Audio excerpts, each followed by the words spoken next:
السلام علیکم ورحمۃ اللہ وبرکاتہ۔ بسم اللہ الرحمن الرحیم۔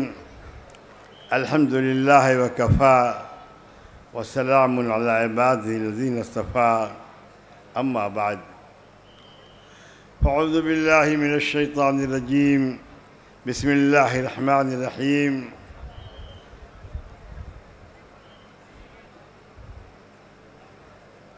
واعتصموا بحبل اللہ جميعا ولا تفرقوا واذكروا نعمة الله عليكم إذ كنتم أعداء فألف بين قلوبكم فأصبحتم بنعمته إخوانا وكنتم على شفا حفرة من النار فأنقذكم منها كذلك يبين الله لكم آياته لعلكم تهتدون۔ صدق اللہ العظیم۔ دائس پہ موجود بالغ نظر اہل علم دانشوران، حضرت مولانا ارشد فاروقی صاحب وحدت اسلامی کے ناظم عمومی معتمد عمومی جناب ضیاء الدین صدیقی صاحب، جناب اسد اللہ خان صاحب، اور ہمارے ذمہ داران اسلامک یوتھ فیڈریشن کے، یہ میری ذمہ داری قرار دی گئی ہے کہ میں آپ کے سامنے کچھ کہوں اور بحیثیت صدر کہوں، جسے خطبہ صدارت کا عنوان دیا گیا ہے۔ دو تقریریں بہت اہم اور جامع ہوئی ہیں، ایک مولانا ارشد فاروقی صاحب کی اور دوسری محترم ضیاء الدین صدیقی صاحب کی۔ اس کے بعد پرچم کی رسم اجرا ہوئی ہے، لیکن اس آوازیں کے بیچ بھی ان دونوں تقریروں کا اثر ختم نہیں ہو سکا۔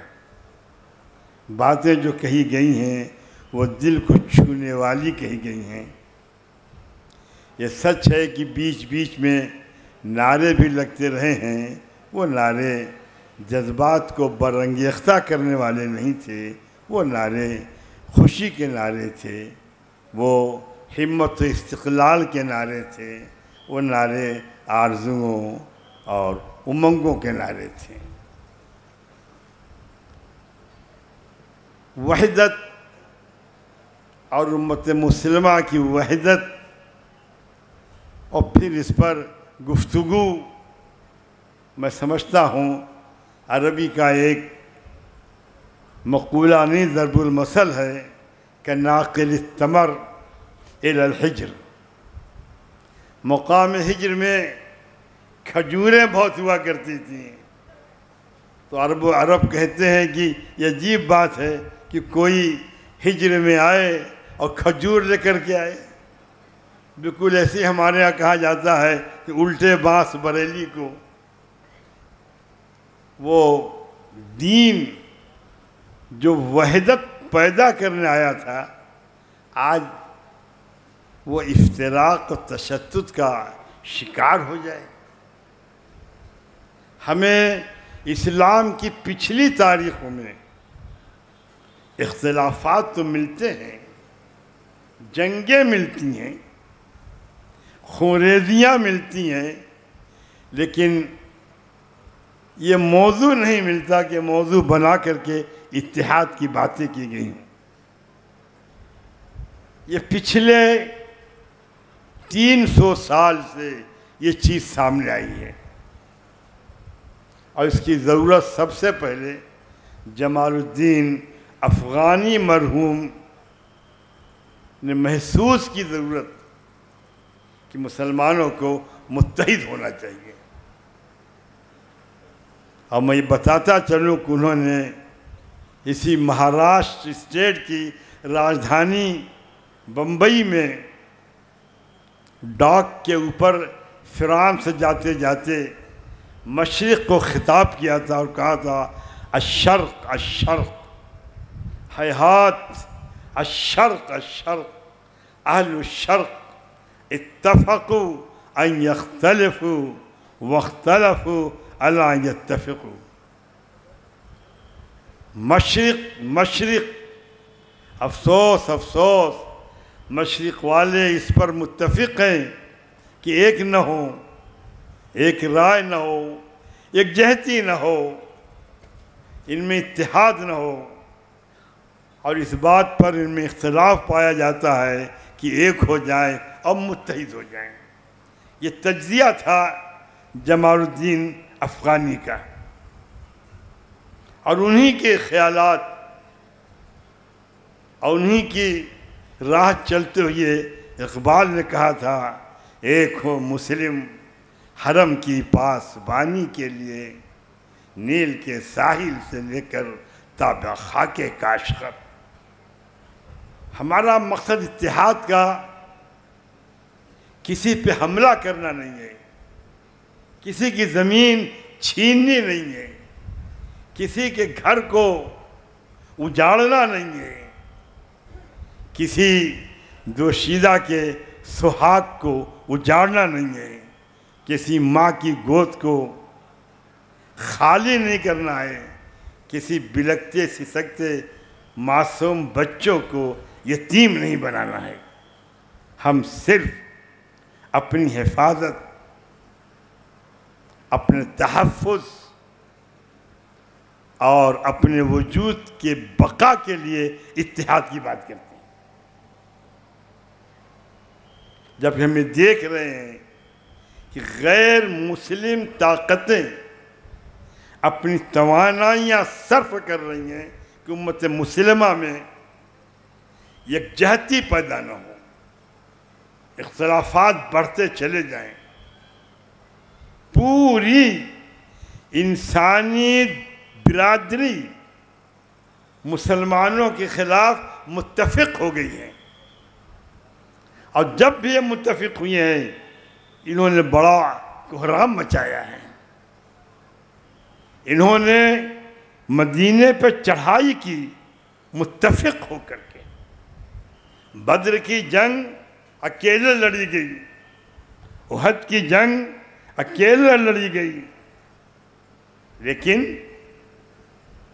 احزاب کی جنگ متحدہ طور پر لڑی گئی۔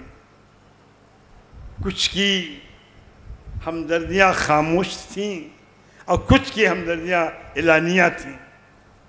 مسلمان مدینے میں سمٹ گیا تھا۔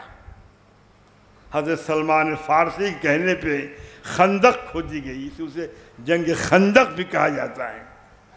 وہ متحد ہو کر کے آئے تھے۔ تو جب بھی ان کا اتحاد ہوتا ہے اسلام کے خلاف کوئی فتنہ پیدا ہوتا ہے۔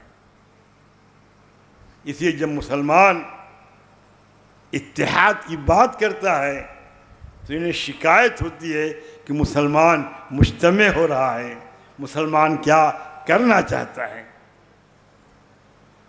مسلمان کو یہ بات بتا دی جائے، اس قسم کی کوششوں سے ہم ایک تاثر یہ دینا چاہتے ہیں جیسے رات کے سناٹے میں کہیں سے چوکیدار کی آواز آتی ہے جاگتے رہو۔ وہ بستی والوں کو آگاہ کرتا ہے جاگتے رہو، تاکہ رات میں آنے والے خطرات سے وہ محفوظ رہیں۔ یہ ہمارا اتحاد صرف ہمارے لیے ہے، اس کا اثر دوسروں پہ کچھ ہونے والا نہیں ہے۔ اور جیسے کہ یہ بات سامنے آئی ہے کہ ان کے عزائم کعبے تک ہیں اور یہود کے عزائم مدینے تک ہیں۔ اسرائیل کی پارلیمنٹ کے سامنے کے دروازے پہ اور پوری دیوار پہ جو نقشہ بنا ہوا ہے اسرائیلی اسٹیٹ کا، وہ مدینے تک ہے، وہ خیبر تک ہے، وہ بنو قریظہ، بنو نذیر، بنو قنیقہ کی بستیوں تک ہے۔ وہ کہتے ہیں یہ ہمارا علاقہ ہے۔ اللہ کے بندوں نے اللہ کی زمین بانٹ لی جس میں اللہ کی جگہ نہیں ہے۔ جو زمین کا مالک، آسمان کا مالک، دریاؤں کا مالک، پانی کا مالک، سب کا مالک، اس کی جگہ نہیں ہے اور جگہ سب کی ہے۔ بہرحال اپنے اپنے ارادے ہیں، اپنی اپنی ہمتیں ہیں۔ قرآن نے کہا تھا کہ وَلَتَجِدَنَّ أَشَدَّ النَّاسِ عَدَاوَةً لِلَّذِينَ آمَنُوا الْيَهُودُ وَالَّذِينَ أَشْرَكُوا۔ مسلمانوں سے دشمنی کرنے میں تم دیکھو گے کہ یہود اور مشرکین سب سے آگے ہیں، اور ہماری نگاہیں یہ بھی دیکھ رہی ہیں کہ ان میں اتحاد پیدا ہو چکا ہے۔ پالیسیاں تل ابیب میں بنتی ہیں، نفاذ ہندوستان میں ہوتا ہے۔ یہ عجیب بات ہے۔ ہم نے مال تو باہر سے منگوانا شروع کر دیا تھا، امپورٹ کرتے تھے، اب ہم خیالات بھی امپورٹ کر رہے ہیں، اور سب سے خاص بات یہ ہے ہم دشمنی بھی امپورٹ کر رہے ہیں۔ یہ امپورٹڈ دشمنی ہے جو امت مسلمہ کے حصے میں ہندوستان میں آ رہی ہے، اور امت کا حال یہ ہے کہ وہ کروٹ لینے کو تیار نہیں ہے، جاگنا تو بہت دور کی بات ہے۔ امت کے باہمی اختلافات کے بارے میں ایک بات میں آپ کو بتا دوں، بہت غور سے سنیے گا، کیونکہ شیعت کے مسئلے پہ ضیاء صاحب نے کچھ باتیں کہی ہیں۔ ابھی یہ چند دن پہلے آپ نے عاشورہ منایا ہے، جنہوں منایا ہے، حضرت امام حسین علیہ السلام کی شہادت غیر معمولی واقعہ ہے کہ نہیں؟ ہے۔ اسی کے اوپر فرقہ بنا ہے، لیکن ایک عجیب بات ہے، خانوادہ اہل بیت نے اس واقعے کے بعد بنو امیہ سے رشتہ داریاں کی تھیں، شادی بیاہ ہوئے، تعلقات ہوئے، سحری اور نسبی رشتے قائم ہوئے، اور بنو امیہ کی حکومت چلتی رہی۔ امویوں کو عباسیوں نے پسپا کیا، غیر معمولی خوریزی کی بغداد میں امویوں کے خلاف، لیکن اس وقت بھی لوگوں نے ہی محسوس کیا کہ امت میں اختلاف کو ہوا نہ دی جائے، جیسے بھی ہو اس کو گوارا کر لیا جائے، گوارا کر لیا جائے۔ اور 600 سال تک عباسی حکومت چلتی رہی، اور اسی کے زیر اثر خلافت ترکی میں خلافت قائم ہوئی، خلافت عثمانیہ قائم ہوئی، جس کو انگریزوں نے ختم کر دیا۔ انگریزوں کیا بلکہ وائس مین نے ختم کیا، جو آج بھی بڈھا زندہ ہے، جنہیں سلطان عبدالحمید سے کہا تھا ہمیں تسلیم کر لو، ہم تمہاری حکومت کو سہارا دیں گے. وہ کہا نہیں، ہم قبول نہیں کریں گے. بھگتو گے. بھگتے وہ، کمزوریاں معلوم تھی.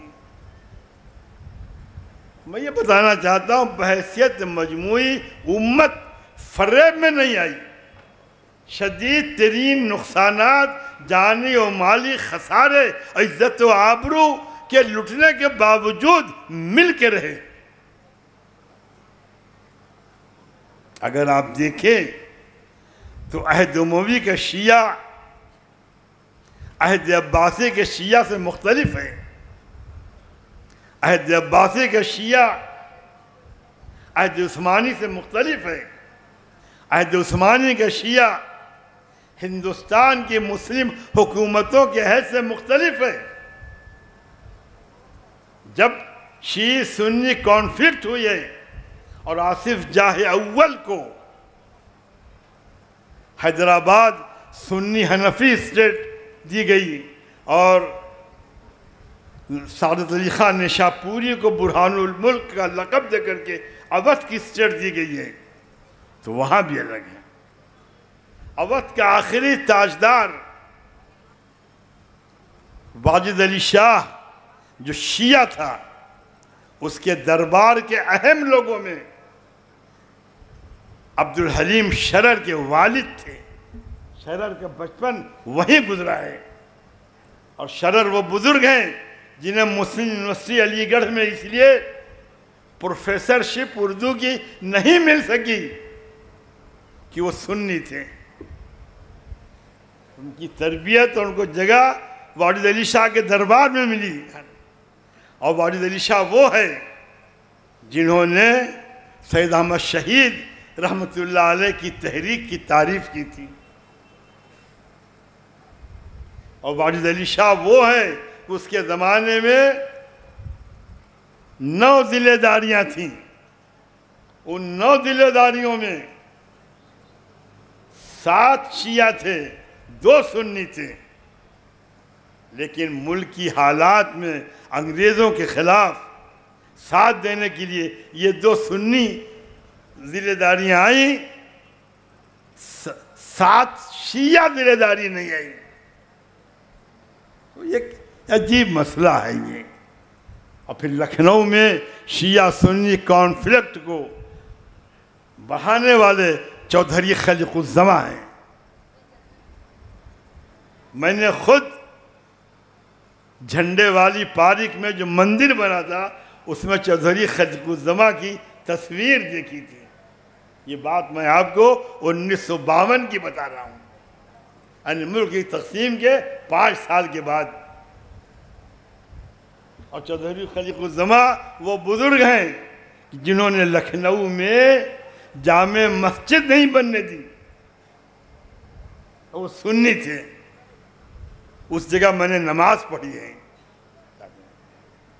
مجھے اپنا بچپن یاد ہے کہ وہاں نماز ہوا کرتی تھی. آج وہ رسوجی مارکیٹ کے نام سے جگہ یاد کی جاتی ہے اور جانی جاتی ہے. اور چودھری خلق الزماں کا لکھنؤ پہ اتنا اثر تھا کہ انہوں نے ایک جرنلسٹ کو پٹوا دیا چوراہے پہ. اپنے کوچوان سے کہا مارو، اور مارا گیا. اور وہ جرنلسٹ پورے شہر میں گھومتا رہا دہائی دے دے کر کے. اسے کوئی وکیل نہیں ملا. یہ اس RSS کے بڑے وکیلوں نے انکار کر دیا، کہنے کہ چودھری صاحب کے خلاف ہم کیس نہیں لڑ سکتے. یہ شرافت کا عہد تھا، یہ انسانیت کا عہد تھا. شیعہ سنی کانفلکٹ پہ شاہ ولی اللہ کی کوئی تحریر نہیں ہے. حجت اللہ البالغہ جیسی عظیم الشان کتاب دنیا کو دینے والا، اس پہ اس نے کوئی روشنی ڈالی.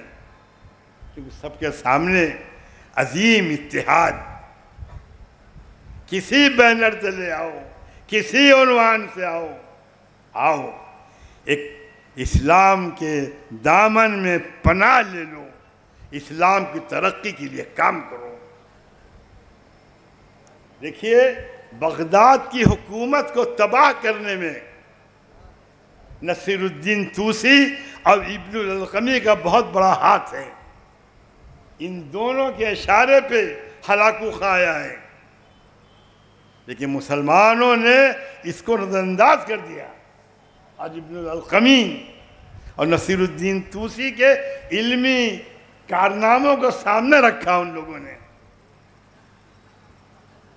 ہندوستان میں جن لوگوں نے عہد اکبری میں اس کے بعد خاتون ہمایوں کے دور میں علم کو فروغ دیا ہے، ان میں میر فتح اللہ شیرازی ہے جو معقولات میں امامت کا درجہ رکھتا ہے.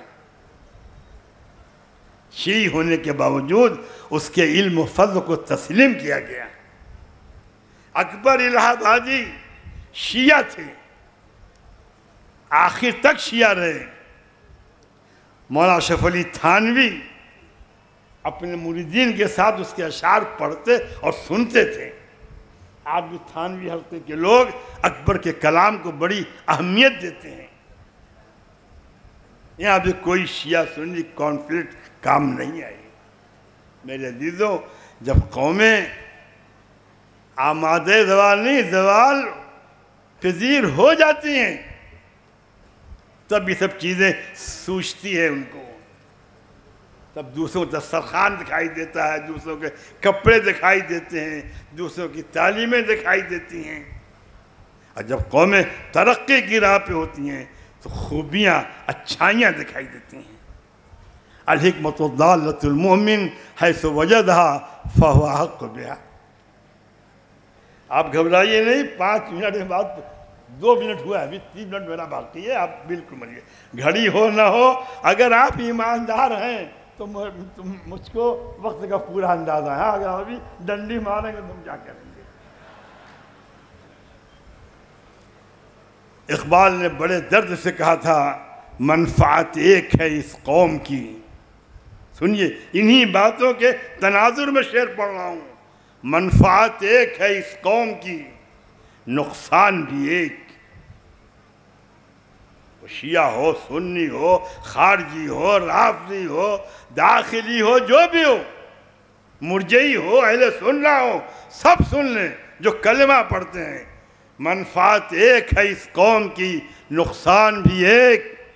ایک ہی سب کا نبی، دین بھی، ایمان بھی ایک.